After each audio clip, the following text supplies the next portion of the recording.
কেমন আছো তোমরা সবাই? নতুন একটি ব্লগে তোমাদের সবাইকে স্বাগত জানাই। আশা করছি তোমরা সবাই অনেক ভালো আছো। আলহামদুলিল্লাহ আমরাও অনেক ভালো আছি। তোমাদের সবার জন্য নিয়ে চলে এলাম আরেকটা নতুন ব্লগ।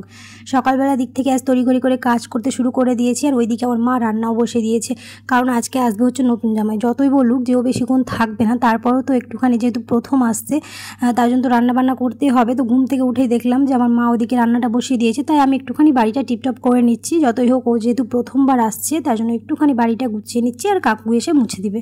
আর খুবই সকাল সকাল উঠেই দেখলাম আমার মা রান্না বসিয়ে দিয়েছে, কারণ ও সকাল সকালে আসবে আর একটু পরেই চলে যাবে, বেশিক্ষণ বসবেও না। তাই ভাবলাম যে আমি তাড়াতাড়ি করে এই ঝটপট করে এই কাজগুলো করে নিই, আর ওইদিকে আমার মায়ের ততক্ষণে রান্নাটাও হয়ে যাবে। আর মোটামুটি করে সব কাজ কমপ্লিট হওয়ার পরেই চলে এসেছিলো। তো প্রথম থেকে শেষ পর্যন্ত ভিডিওটা দেখতে থাকো, কী করছি। আশা করছি তোমাদের ভালো লাগবে।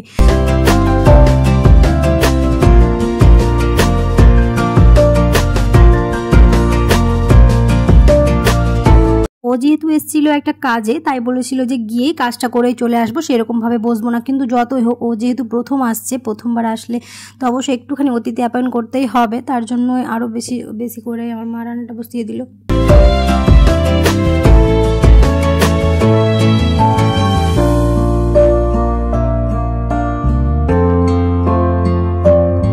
কেউ যখন বাড়িতে বেড়াতে আসে তখন তো একটুখানি বাড়িঘরগুলো পরিষ্কার করে নিতে হয়। তবে ঈদের জন্য সব কিছু তো ক্লিন করা ছিল, একটুখানি ফার্নিচারগুলো জাস্ট মুছে নিলাম, আর বেডশিটগুলো একটুখানি গুছিয়ে নিয়েছি, আর বাকি যে জায়গায় অগোছালো ছিল সেগুলো একটুখানি গুছিয়ে নিয়েছি। যত হোক ও যেহেতু প্রথমবার আসছে তাই একটুখানি টিপটপ করে নিচ্ছি।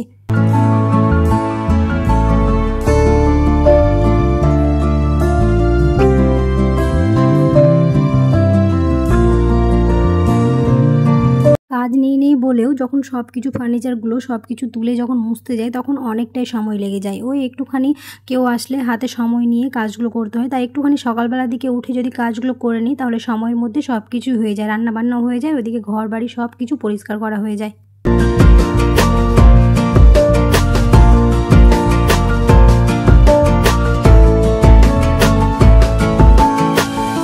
যারা আমার ভিডিওটি ক্লিক করে দেখতে লেগেছো, এখনও আমার চ্যানেলটিকে সাবস্ক্রাইব করোনি, অবশ্যই সাবস্ক্রাইব করে দিও, আর তার সাথে পাশে থাকা বেল আইকনটাকে প্রেস করতে একদমই ভুলো না সময় মতো নোটিফিকেশন পাওয়ার জন্য। আর যারা আমার চ্যানেলটিকে সাবস্ক্রাইব করে রেখেছো তাদেরকে অসংখ্য ধন্যবাদ।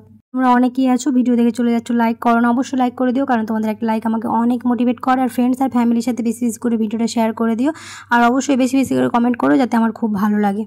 আর কেউ যখন বাড়িতে বেড়াতে আসে তখন সকালবেলা দিক থেকে যদি কাজগুলো করতে শুরু করি তাহলে কি সময়ের মধ্যে হয়ে যায়, বেশি বেলা হয় না, আর রান্না বান্নাও হয়ে যায়, ওইদিকে ঘর বাড়ি সব কিছুই পরিষ্কার করা হয়ে যায়।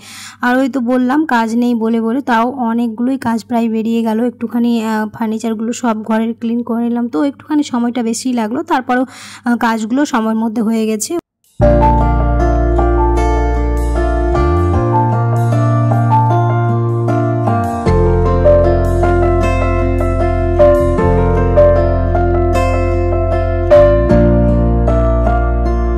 আর একটুখানি ভেবেচিন্তে যদি কাজগুলো করা যায়, একটুখানি টাইম ধরে তারপর টাইম নিয়ে আগে থেকে ভেবে রেখে যদি কাজগুলো করা যায় তাহলে দেখবে কাজগুলো সময়ের মধ্যে হয়ে যায়। ওইদিকে তো আমার মা রান্নাটা বসিয়ে দিয়েছিল, তা ভাবলাম আমি এইদিকে কাজগুলো করে নিই, তাহলে কি সময়ের মধ্যে সব কিছু হয়ে গেল। আর ওর যেহেতু তাড়াহুড়োও ছিল তাই এসে তাড়াতাড়ি করে খেতে দিয়ে দেবো, তাহলে কি সব কিছুই হয়ে যায়।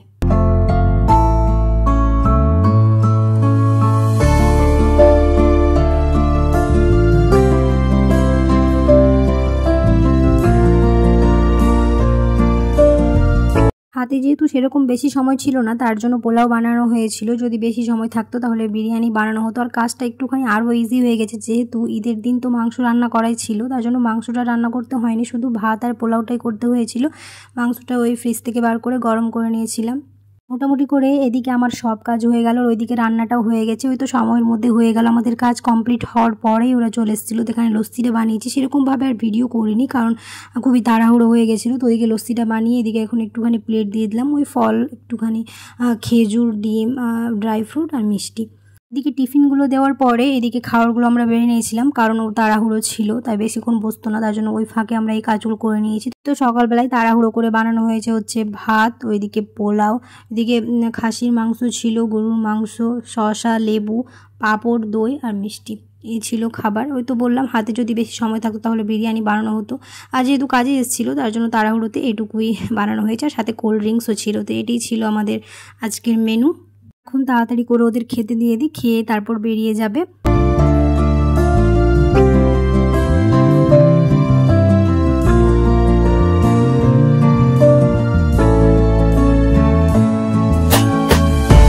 কয়েকদিন থেকে তো বৃষ্টি রোদ এগুলো লেগেই থাকলো। আর এই কয়েকদিন থেকে ঈদের পর থেকে আর সেরকমভাবে কোনো বৃষ্টি হয়নি, গরমটাও বেশ পড়েছে। তো এখন খাবারগুলো সব বাইরে নিয়ে চলে আসলাম।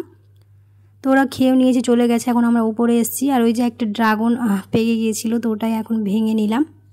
খাওয়া দাওয়া করে সেরকমভাবে আর বসেনি, চলে গিয়েছিলো। তো বললাম তাড়াহুড়ো ছিল তাই। আর এখন সব কিছু রেডি করে নিয়ে আমি বানাচ্ছি হচ্ছে ওই কোল্ড কফি।